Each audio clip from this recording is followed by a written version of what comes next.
All right, it is time for What's on Tap. Ralph is here and he brought a guest from Parallel 44. I did. This is the owner of Parallel 44, Steve Johnson, and he is now making some really interesting sparkling wines. And Steve, why is that? Why are you making these wines? Well, our mission from day one, since we started both Parallel 44 and Door 44, was to grow world-class wines in this new corner of the world of wine. And these are Wisconsin-grown wines. Actually, these are the grapes that are used to make these wines. You guys are growing these? Yep. We Okay. picked them out of my vineyard about an hour ago. It's still not ready for harvest, but I just brought those to give people an idea of where this wine comes from. And that's really been our mission from day one, is to give you Wisconsin from the ground to the glass. And the story of this wine really was inspired by a winemaker in Champaign. Overhear me complain that our summers are too cool in Wisconsin. And he laughed and said, in Champagne, France, our summers are cooler than they are here. Why don't you guys start working on making sparkling wines? You have the perfect environment. The varietals are very aromatic, high in acid. And we did that. And so this is the first Wisconsin-grown sparkling wines. Wow. And the bubbler was the first one that we produced in the sparkling fashion. And I said, if it is Wisconsin, it better have a Wisconsin name. So we called it bubbler because no one else uses that term. That's absolutely true. So you guys have this one right here. Now, different flavors. What do we have? I know you see a pink in this one. Okay. Yeah. Two different grapes. You Yep. have the Marshall Foch and then the Le Crescent, right? Yep. And Le Crescent is the primary component in Sparkler.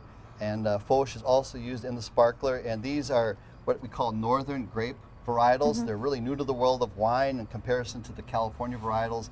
These have actually only been commercially grown now for the past 20 years. Wow. So they're really in their infancy. So very new. Yes. But that's the same thing that's going on in Wisconsin. We're in our infancy in winemaking and trying to find the right spots and the right soils and the right matching the soils with the grapes. So. Yeah, and so far, so good. I mean, a lot of other wineries are doing the same kind of model as we are, and we hope more do that. And these striking a chord with a lot of judges. Like Bubbler won a Best of Show in an international competition. Sparkler won Best Wisconsin Wine this year. So it is encouraging to see judges and critics really evaluate what's distinctive about Wisconsin. Absolutely. What are customers saying about this? Are they surprised that you do have this sparkling wine? I think so. It's not something you expect at a Wisconsin winery, but it's going quite well, and a lot of people tell us that this is their favorite summer wine now. And but I think these should really be enjoyed every day. Not just in the summer, right? Yeah, Champagne is not just for celebrations; it's every day. And you're going to be at Ridgeview Liquor pouring Yes. these wines for us tomorrow. That's correct. Yeah, these are available at the winery and also at Ridgeview. So if you want to get a preview of what this wine tastes like, come on over, talk to me, and I'll tell you more about these wines.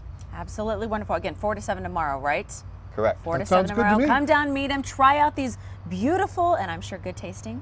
I hope so. Oh, they're wonderful. We'll let people be the judge of that. It is wonderful. Sounds wonderful. For more information about these wines and Parallel 44, just visit our website, click on the What's on Tap section.